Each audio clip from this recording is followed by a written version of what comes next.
ଖାଇକି ଆସିଛ ନା? ହଁ ଆଜି ହଉଛି ସକାଳେ ସ୍କୁଲ ତୁମେ ସବୁ ଖାଇକି ଆସିଛ। ତେଣୁ ଆଜି ଆମେ ଗୋଟେ ଖେଳ ଖେଳିବା। ତୁମକୁ ଖେଳ ଖେଳିବାକୁ ଭଲ ଲାଗେନି? ତେଣୁ ଆମେ ଆଜି ଗୋଟେ ଖେଳ ଖେଳିବା। ସେ ଖେଳର ନାଁ ହେଲା ଦେଖ ଶବ୍ଦ ଖେଳ। କିସ ହେଲା? ସେ ଖେଳର ନାଁ ହେଲା ଶବ୍ଦ ଖେଳ। ଏଇ ଅକ୍ଷରଟାକୁ ସମସ୍ତେ ଚିହ୍ନିଛେ ନା? ଚିହ୍ନିଛ? କହ ଦେଖି ଏ ଅକ୍ଷରର ନାଁ କିସ? ଓ। ଇଏ ଓ ନା?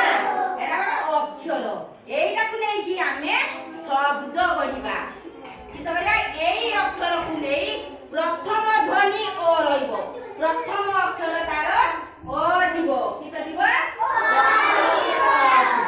ହଉ କହ ଦେଖି ଶୁଭସ୍ମିତା କୁହ ଦେଖି ପ୍ରଥମ ଅକ୍ଷର ଥିବ।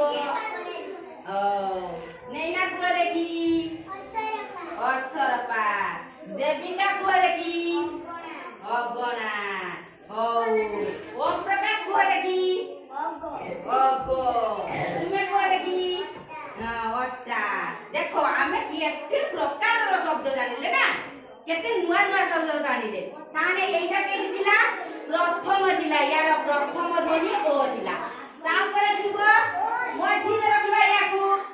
ଯେତେବେଳେ ଆମେ ମଝିରେ ରଖିବା ଏଇଟା ଏଇ ଓଟା ମଝିରେ ରହିବ। ମଝିରେ ଯେତେବେଳେ ରହିବ ସେତେବେଳେ ଗୋଟିଏ ନୂତନ ଶବ୍ଦ ଗଠନ ହବ। ତାକୁ ମଝିରେ ରଖି କୁହ ଦେଖି ଆରାଧ୍ୟା। ଚର କୁହ ଦେଖି ନିବେଦିତା। ତୁମେ କୁହ ଦେଖି